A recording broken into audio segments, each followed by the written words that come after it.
គណៈបញ្ជាការឯកភាពរដ្ឋបាលខេត្តជំរុញពង្រឹងប្រសិទ្ធភាពបង្ក្រាបនិងទប់ស្កាត់បទល្មើសខុសច្បាប់នានានៅក្នុងខេត្តប៉ៃលិន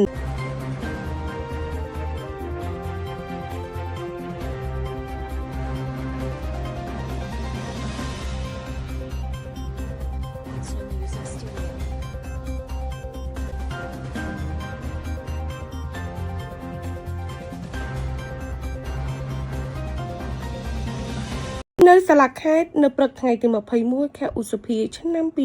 2025លោកជំទាវបណ្ឌិតបានស្រីមុំអភិបាលនៃគណៈអភិបាលខេត្តប៉ៃលិននិងប្រធានគណៈបញ្ជាការឯកភាពខេត្តបានអញ្ជើញដឹកនាំកិច្ចប្រជុំបញ្ជាការឯកភាពខេត្តនិងពិនិត្យលើវឌ្ឍនភាពការងារអង្គភាពជួរមុខទៅតាមបន្ទាត់ព្រំដែនកម្ពុជាថៃនៅក្នុងភូមិសាស្ត្រខេត្តប៉ៃលិនដើម្បីពង្រឹងប្រសិទ្ធភាពការងារក្នុងការបង្ក្រាបនិងទប់ស្កាត់បទល្មើសដោយខុសច្បាប់នានាការថែរក្សាសន្តិសុខសណ្ដាប់ធ្នាប់សាធារណៈនិងការអនុវត្តគោលនយោបាយភូមិឃុំមានសុវត្ថិភាពជូនប្រជាពលរដ្ឋប្រកបដោយការទទួលខុសត្រូវខ្ពស់លោកជំទាវបណ្ឌិតបានស្រីមុំមានប្រសាសន៍ជំរុញនិងលើកទឹកចិត្តទៅដល់អាជ្ញាធរនិងកម្លាំងមានសមត្ថកិច្ចគ្រប់លំដាប់ថ្នាក់ទាំងអស់ជាពិសេសអង្គភាពជួរមុខទៅតាមបន្ទាត់ព្រំដែនកម្ពុជាថៃត្រូវបង្កើនការខិតខំយកចិត្តទុកដាក់បន្តទៀតលើការរក្សាសន្តិសុខសណ្ដាប់ធ្នាប់សង្គមនិងពង្រឹងការអនុវត្តគោលនយោបាយភូមិឃុំ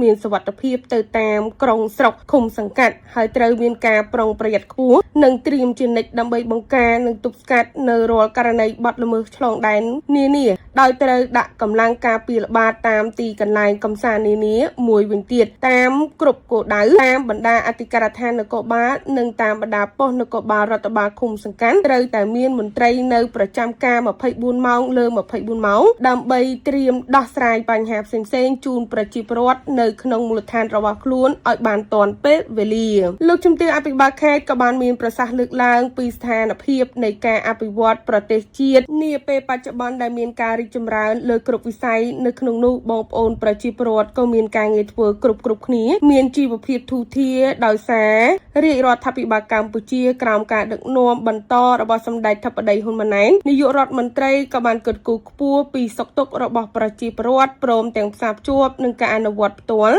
ដោយមានក្រុមការងារចុះជួយពង្រឹងគ្រប់ភូមិឃុំស្រុកខេត្តនៅទូទាំងប្រទេសទាំងអស់នេះមិនអាចប្រកែកបានឡើយគឺកើតចេញពីគោលនយោបាយឈ្នះក្រោមការដឹកនាំប្រកបដោយគតិបណ្ឌិតនិងភាពប៉ិនប្រសប់របស់សម្ដេចតេជោហ៊ុនសែនអតីតនាយករដ្ឋមន្ត្រីនិងជាប្រធានព្រឹទ្ធសភានៃប្រជាណាចក្រកម្ពុជាដែលធ្វើឲ្យសង្គមជាតិទទួលបាននូវសុខសន្តិភាពសុវត្ថិភាពស្ថិរភាពលើផ្ទៃប្រទេសនៅក្នុងឱកាសនោះផងដែរលោកជំទាវបណ្ឌិតបានស្រីមុំក៏បានមានប្រសាសន៍កោតសរសើរនិងវាយតម្លៃខ្ពស់ចំពោះគណៈបញ្ជាការឯកភាពរដ្ឋបាលខេត្តនិងអាជ្ញាធរមូលដ្ឋានដែលកន្លងមកបានយកចិត្តទុកដាក់ខិតខំប្រឹងប្រែងបំពេញការងារប្រកបដោយការទទួលខុសត្រូវនិងទទួលបានលទ្ធផលល្អប្រសើរជាពិសេសការបង្កើនប្រសិទ្ធភាពក្នុងការផ្តល់សេវាសាធារណៈជូនប្រជាពលរដ្ឋប្រកបដោយសមធម៌យុត្តិធម៌តម្លាភាពនិងដោះស្រាយបញ្ហាដែលកើតមានឡើងដូចជាសំណុំពរនានារបស់ប្រជាជនស្របទៅនឹងគោលនយោបាយភូមិឃុំមានសុវត្ថិភាពរបស់រាជរដ្ឋាភិបាល